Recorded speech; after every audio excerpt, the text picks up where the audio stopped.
नमस्कार। इस समय आप लाइव तस्वीरें देख रहे हैं सोनीपत के बरोदा उपचुनाव के नतीजे से। हम आपको बताना चाहेंगे कि इस समय हम काउंटिंग सेंटर में मौजूद हैं और हम आपको बताना चाहेंगे कि 9th राउंड के भी जो है नतीजे आ चुके हैं, जिसमें भी जो है कांग्रेस के जो उम्मीदवार हैं इंदुराज नरवाल उर्फ भालू बीजेपी के पहलवान योगेश्वर दत्त को पीछे छोड़ते हुए नजर आ रहे हैं। यूं कहें कि कांग्रेस के जो उम्मीदवार हैं वो लगातार जो है आगे बढ़ते हुए नजर आ रहे हैं। और हम आपको बताना चाहेंगे कि तकरीबन 9000 का जो है डिफरेंस हो चुका है और 9000 की लीड दिखती हुई नजर आ रही है, जिसमें अभी तक के जो 9 राउंड जो है सामने आए हैं बरोदा उपचुनाव के, उसमें कांग्रेस के उम्मीदवार इंदुराज नरवाल उर्फ भालू करीबन 9000 वोटों से बीजेपी के जो उम्मीदवार है पहलवान योगेश्वर दत्त से आगे चल रहे हैं। अभी करीबन 11 राउंड बाकी है, लेकिन जिस तरह की लीड जो है शुरू से देखी जा रही है उसमें कांग्रेस के उम्मीदवार हर राउंड में आगे चलते हुए नजर आ रहे हैं। और कहीं ना कहीं कांग्रेस के जो कार्यकर्ता हैं उनमें इस चीज को लेकर खुशी की जो लहर है वो देखी जा सकती है। हालांकि हम आपको बताना चाहेंगे कि जीत का किसी का फाइनल नहीं था। कांग्रेस ने भी लड्डुओं के ऑर्डर कर रखे थे और बीजेपी ने भी लड्डुओं का ऑर्डर दे रखा था। अब देखना यह होगा कि 10 एक राउंड शेष रह गए हैं कि कांग्रेस जो है आखिरकार जिस तरह से लीड आगे बनाई हुई है, क्या कांग्रेस जो है लड्डू बांटकर जो है अपनी खुशी का इजहार करेगी या फिर कहीं ना कहीं जो आगे पीछे का जो राउंड है उसमें कुछ और चेंजेस आ सकते हैं। तो बहरहाल कुछ लोग हमारे साथ मौजूद हैं, उनसे हम जानना चाहेंगे क्या कुछ कहना चाहेंगे बरोदा उपचुनाव को लेकर। हरियाणा भर के तमाम लोगों की जो नजर है वो आज इस उपचुनाव के नतीजों पर टिकी हुई है और लगातार इंदुराज नरवाल उर्फ भालू जो कांग्रेस के उम्मीदवार है बरोदा से उपचुनाव के, लगातार जो है पहलवान योगेश्वर दत्त जो बीजेपी के उम्मीदवार है उनको पीछे छोड़ते हुए नजर आ रहे हैं। हालांकि अभी 11 राउंड बाकी है, लेकिन कहीं ना कहीं 9 राउंड में भी जो है 9000 की लीड बनाना अपने आप में बड़ी बात है। इस पर क्या कहना चाहेंगे? कमल जी, जैसा कि शुरू से देखने में आ रहा है कि निरंतर कांग्रेस बढ़त की ओर है, 1000 की और 1200 की 1500 की। मुझे नहीं लगता कि ये अपनी इसकी बढ़त को बीजेपी कम कर पाएगी। ये निरंतर बढ़ते क्रम में है। ये मेरे को लगता है कि 10,000 प्लस ही जाएगी। तो लगता है कि किस तरह से कांग्रेस के जो कार्यकर्ता हैं जो बाहर हम देखा कि काउंटिंग सेंटर के बाहर खड़े थे वो शुरू से जो है खुश नजर आ रहे हैं। शायद उनको पहले ही अनुमान हो गया था कि कांग्रेस जो है बढ़त पर है और कांग्रेस जो है जीत सकती है। लेकिन बहरहाल अभी कुछ कह पाना जल्दबाजी होगा, लेकिन जिस तरह से नतीजे आ रहे हैं, जिस तरह के रुझान आ रहे हैं और जिस तरह से 9वें राउंड में भी कांग्रेस के उम्मीदवार आगे है, उससे कहीं ना कहीं अंदाजा लगाया जा सकता है कि 10 से 15,000 की जीत हो सकती है और शायद कांग्रेस जो है बाजी मार सकती है। उनकी खुशी देखकर ये लग रहा था कि वो पहले ही अपनी जीत को लेकर अस्वस्थ थे, लेकिन अभी अश्योर नहीं कह सकते कि भाई बढ़त का पैमाना है कि वो ज़्यादा रहेगा। जैसे जैसे बढ़त बढ़ती जा रही है उनकी खुशी भी बढ़ती जा रही है। उनकी उम्मीद है कि हमारा मार्जिन 10,000 प्लस ही रहेगा। तो बिल्कुल कहीं ना कहीं जो मार्जिन है वो बढ़ता हुआ नजर आ रहा है और कांग्रेस के जो उम्मीदवार है बहरहाल 9 के 9 राउंड में आगे चलते हुए नजर आ रहे हैं। हालांकि 10वां राउंड भी आने वाला है। जानकारी ये मिली है कि 10वें राउंड में भी जो है कांग्रेस के जो उम्मीदवार है वो आगे चल रहे हैं। और इस समय सबसे पहले आप ये जानकारी देख रहे हैं और हमारी आप सभी से अपील रहेगी कि बरोदा उपचुनाव से जुड़ी हुई हर खबर को शेयर जरूर कीजिएगा ताकि हरियाणा भर के तमाम लोगों तक जो है ये जानकारी पहुंच पाए और बरोदा उपचुनाव में कौन पार्टी जो है जीतेगी उसकी भी हम आपको लाइव जश्न की तस्वीरें जरूर दिखाएंगे। और इस समय मेरे सहयोगी कुछ लेटेस्ट अपडेट जो है और फिगर्स लेकर पहुंचे हैं, उनसे जानना चाहेंगे। हिमांशु, क्या कुछ कहना चाहेंगे बरोदा उपचुनाव पर? लगातार जो है हरियाणा भर के तमाम लोगों की निगाहें टिकी हुई है, इस पर क्या कुछ जानकारी हमारे दर्शकों को देना चाहेंगे? जी बिल्कुल, अगर 9वें राउंड की बात की जाए तो कांग्रेस के जो मतदान अभी तक कांग्रेस को मिले हैं वो 28,169 मिले हैं। वहीं बीजेपी को 19,978 मिले हैं। वहीं इनेलो की बात की जाए तो 3,054 मिले हैं। वहीं राजकुमार सैनी चौथे नंबर पर आ गए हैं, उन्हें 2886 मिले हैं। कांग्रेस का जो यहाँ पर गैप आ गया है, यानी कि जो लगातार वो बढ़त बनाए हुए हैं, वो 8191 की बढ़त हो गई है। वहीं अगर 10वें राउंड की बात की है तो उसके भी नज़दीकी जो आंकड़े हैं वो लगभग आए हुए हैं और जो बढ़त है कांग्रेस की वो 9000 के पार पहुंच गई है। 9107 के आसपास की बढ़त बताई जा रही है। कांग्रेस को 10वें राउंड के बाद जो नतीजे आए हुए हैं वो 31,720 हैं। बीजेपी 22,613 है। इनेलो 3227 है और जो राजकुमार सैनी की पार्टी है एलएसपी वो 3086 है। तो आप समझ सकते हैं कि एक राउंड आया था, दूसरा राउंड, जहां पर योगेश्वर दत्त ने सिर्फ दूसरे राउंड में बढ़त बनाई थी, ओवरऑल बढ़त नहीं बनाई थी। तो 10 के 10 राउंड में इस समय कांग्रेस हावी बनी हुई है बीजेपी के उम्मीदवार पर और ऐसे में आगे 10 राउंड बचे हैं।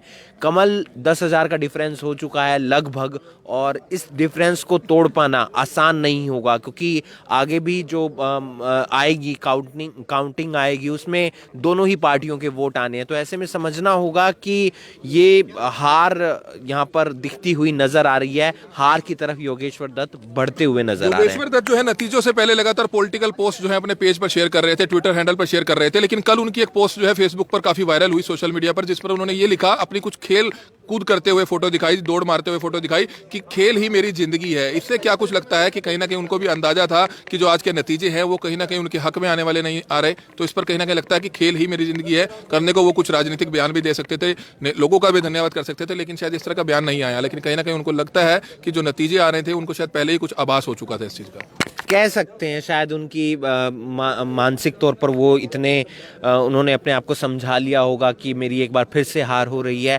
लेकिन नतीजे क्या होंगे ये पहले कोई भी नहीं बता सकता है, क्योंकि जो नतीजे हैं वो ईवीएम में कैद हो जाते हैं। सट्टा बाजार भी कभी कभी बीजेपी को अब कर रहा था, कुछ सीआईडी रिपोर्ट्स भी होंगी, लेकिन सभी को इंतज़ार था कि ईवीएम जब खुलेगी तो क्या नतीजे आएंगे।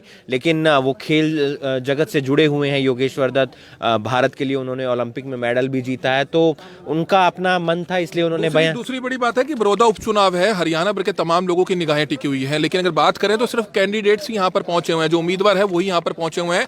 ना ही बीजेपी की तरफ से, ना ही आईएनएलडी की तरफ से, ना ही जेजेपी की तरफ से और ना ही कांग्रेस की तरफ से तक कोई नेता या मंत्री या विधायक नहीं पहुंचे हैं। जानकारी ये मिली है कि जिस तरह से 9 राउंड में कांग्रेस के उम्मीदवार आगे चल रहे हैं, रोहतक कुछ नेता रुके हुए हैं, भूपेंद्र सिंह हुड्डा जो पूर्व मुख्यमंत्री हैं रोहतक रुके हुए हैं, कुछ दिल्ली थे, और दूसरे इलाकों से भी जो कांग्रेस के जो करीबन 28 से 29 विधायक हैं वो बड़ौदा के लिए निकलना शुरू हो चुके हैं। इस तरह की जानकारी हमारे कांग्रेस के सोर्सेज बता रहे हैं कि कांग्रेस जिस तरह से बढ़त आगे बढ़ाई हुई है, 28 से 29 विधायक जो कांग्रेस के हैं सभी को शायद जो है बड़ौदा के लिए बुला लिया गया है। तो शायद उम्मीद है कि गोहाना में वे इकट्ठे हो सकते हैं, क्योंकि जिस तरह से अगर कांग्रेस इसी तरह से 2 से 3 राउंड में और आगे चलती है, 12-13 राउंड में अगर कांग्रेस आगे रहती है, तो निश्चित तौर पर इससे अंदाजा लगाया जा सकता है कि कांग्रेस जो है उम्मीदवार जो कांग्रेस का है इंदुराज नरवाल उर्फ बालू जीत सकता है। तो जिसको लेकर अभी तक फिलहाल जो नेता है वो नहीं आया, लेकिन निकलना शुरू हो चुके हैं।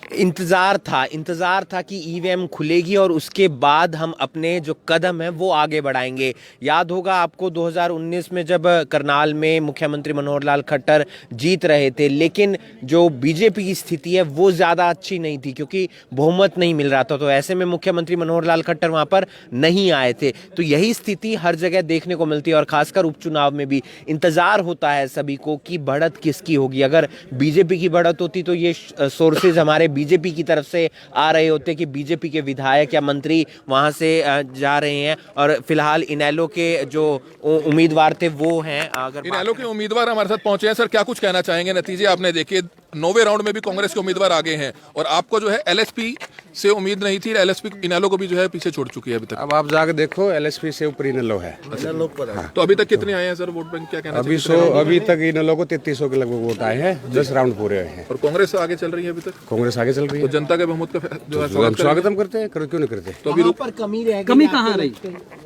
ना तो कैंडिडेट यानी मेरे में कोई कमी थी जी, और ना ही जो पार्टी का आला जो नेतागण है हमारे, चौधरी ओम प्रकाश चौटाला जी, चौधरी अभय सिंह चौटाला जी, उनमें तो थी नहीं कमी। कहीं ना कहीं थोड़ी बहुत कमी होगी तो मेरे में कमी रही होगी। तो इसके अलावा ने चुनाव जात पात धर्म में बट गया था, आप सभी जानते हो, जिसका नुकसान सीधे इंडियन नेशनल लोकदल पार्टी को हुआ है। तो अभी रुके हुए हैं या आप जा रहे हैं? अभी तो रुके हुए हैं, कहाँ जा रहे हैं? अभी यही है, कहाँ जाएंगे? आखिरी दम तक यहीं रहेंगे। आगे और तैयारी करेंगे। अरे पिछली बारी तो 3200 वोट आई थी, लास्ट तक रुक रहे थे। अब की बारी तो 3200-3300 तो आ चुकी है 9 राउंड में, अभी तो और भी आनी बाकी है। जोगिंदर भाई, कहीं ना कहीं अच्छा थोड़ा सा रिस्पॉन्स ज्यादा मिल रहा है। देखिए, इंडियन नेशनल लोकदल पार्टी को मेरे जो अभी मैंने अनुमान है, जो वोट अभी 3200-3300 के लगभग आ चुकी है, तो लगभग हम डबल तो लेंगे, डबल से ऊपर भी जा सकते हैं। ये भी एक अपने आप में बहुत बड़ा अचीवमेंट है। आज की इस परिस्थितियों में, हालातों में, आपने पता पूरा चुनाव कैसे चला, कैसे क्या रहा, कैसे कैसे जात पात धर्म मजहब पर बांटा गया, और उसका सीधा नुकसान इंडियन नेशनल लोकदल को हुआ। बीजेपी को क्या लगता है कि जेजेपी का वोट नहीं पड़ा, जिस कारण कांग्रेस के जो है उम्मीदवार काफी अच्छी बढ़त बढ़ाए हुए हैं? जहाँ तक मेरा अपना मानना है, ये तो बीजेपी ने देखना है, कैलकुलेशन करनी है क्या होगा क्या नहीं होगा। तो जो जेजेपी का वोट बैंक है, वो जहाँ तक मेरा अपना मानना है, मेरा पर्सनल व्यू है, वो मैक्सिमम कांग्रेस की तरफ डाइवर्ट हुआ है। ठीक है। ठीक है। तस्वीरें देख रहे थे इस समय इनेलो के जो उम्मीदवार थे वो यहाँ पर मौजूद थे। हालांकि उन्होंने बताया कि 3500 वोट जरूर मिला है, लेकिन कहीं ना कहीं उनका जो चेहरा है वो अलग से कुछ ना कुछ दिखाता हुआ नजर आ रहा है। जोगिंदर मलिक जो आईएनएलडी के बड़ौदा से उम्मीदवार थे, वो इस समय लाइव जुड़ रहे थे करनाल ब्रेकिंग न्यूज पे। तो कहीं ना कहीं उनका चेहरा हालांकि टेंशन में नहीं है, ना ही मायूस है, खुश है, और उन्होंने अपनी बात पूरी रखी कि कहीं ना कहीं जो जनता का बहुमत रहेगा उस फैसले का वह स्वागत करेंगे। क्या कुछ कहना चाहेंगे? जोगिंदर मलिक आईएनएलडी के बड़ौदा से उम्मीदवार है, क्या कुछ उन्होंने बात रही और क्या कहना चाहेंगे? कमल, एक चीज उन्होंने अच्छी कही, जो जिस पर गौर करने की ज़रूरत है। पिछली बार 3200 के आसपास वोट मिले थे और इस बार 9वें राउंड तक इनेलो को 3200 वोट मिल गए हैं, तो वो वोट बैंक जरूर बढ़ रहा है इनेलो का, तो वहाँ पर थोड़ा सा खुश होने की ज़रूरत है। लेकिन अगर बात करें कि जिस तरीके से बाकी सिचुएशन है, उन्होंने कहा कि साफ मेरा पर्सनल व्यू है, जो उनका पर्सनल व्यू है कि जेजेपी का जो वोट है वो कांग्रेस में चला गया, इसलिए बीजेपी का जो समर्थित उम्मीदवार है, बीजेपी और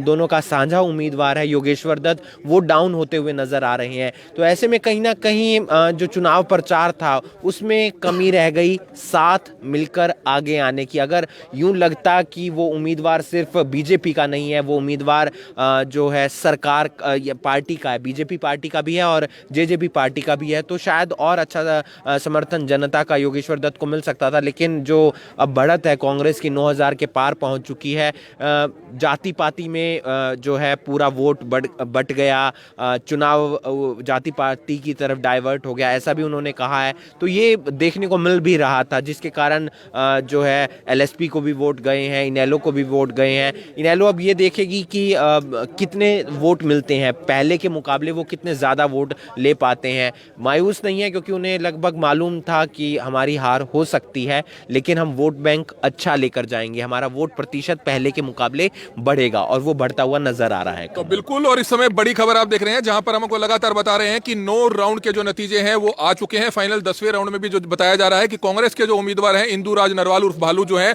लगातार बीजेपी के उम्मीदवार पहलवान योगेश्वर दत्त को पीछे छोड़ते हुए नजर आ रहे हैं। 10 राउंड यानी कि आधा नतीजा आ चुका है। आगे किस तरह से परिणाम रहेंगे आप अंदाजा लगा सकते हैं कि लगातार जो लीड है कांग्रेस के उम्मीदवार की वो बढ़ती हुई नजर आ रही है। और बड़ौदा उपचुनाव पर जो है हरियाणा भर के तमाम लोगों की निगाहें टिकी हुई थी, क्योंकि 1.25 साल सरकार को हुआ था, उसके से ज्यादा चुनाव में लगी थी। वहीं बीजेपी जेजेपी गठबंधन के तमाम नेता भी जो है इस बड़ौदा उपचुनाव पर अपनी जीत को दिखाते चुनाव जीतेगा बीजेपी जेजेपी गठबंधन। लेकिन अब देखना होगा कि जिस तरह से कांग्रेस की लीड जो है टूटने का नाम नहीं ले रही है, लगातार कांग्रेस की जो लीड है वो बढ़ती हुई नजर आ रही है, वो कहीं ना कहीं ये चीज दर्शाती है कि आने वाले जो और 2-3 राउंड के नतीजे हैं वो साफ कर देंगे कि अगला उम्मीदवार बड़ौदा उपचुनाव का कौन जीतेगा। और हम आपको बताना चाहेंगे कि 2 से 3 जो शेष राउंड रह गए हैं, जो हालांकि अभी 11 राउंड रह चुके हैं, लेकिन 2 से 3 राउंड में जो तस्वीर है वो और ज्यादा साफ हो सकती है। अगर इसी तरह से 12-13 राउंड में कांग्रेस के उम्मीदवार बीजेपी के उम्मीदवार को लगातार बढ़त बढ़ाते हुए आगे चलते रहेंगे, तो उससे कहीं ना कहीं अंदाजा लगाया जा सकता है कि कांग्रेस जो है बड़ौदा उपचुनाव जीतती हुई नजर आ रही है।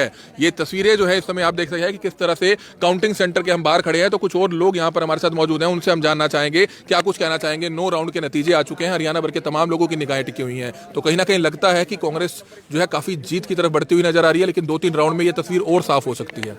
लग तो ऐसे ही रहा है कि निरंतर जैसे बढ़त मिल रही है कि वो जीत की ओर अग्रसर है, लेकिन अब देखना ये है कि इसका मार्जिन कितना रहेगा।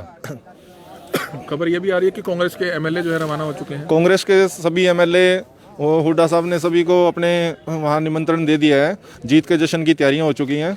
बाकी अब देखना यह है कि मार्जिन कितना रहेगा। 2 से 3 राउंड की तरफ जो है और नजर रहेगी सभी राजनीतिक पार्टियों की, क्योंकि अगर 12 से 13 राउंड में इसी तरह से कांग्रेस के उम्मीदवार आगे बढ़त बनाते चले गए और 13 से 14 हजार की अगर लीड हो जाती है, तो निश्चित तौर पर इस लीड को तोड़ पाना बीजेपी के उम्मीदवार योगेश्वर दत्त के लिए, पहलवान योगेश्वर दत्त के लिए आसान नहीं होगा। और इंदु राज नरवाल उर्फ भालू जो है वो लगातार बढ़त बनाए हुए हैं। तो पल पल की अपडेट हम आपको इसी तरह से देते रहेंगे। जुड़े रहिएगा हमारे साथ और ज्यादा से ज्यादा इस खबर को जरूर शेयर कीजिएगा। Kamal media, Karnal breaking news, Sonipat.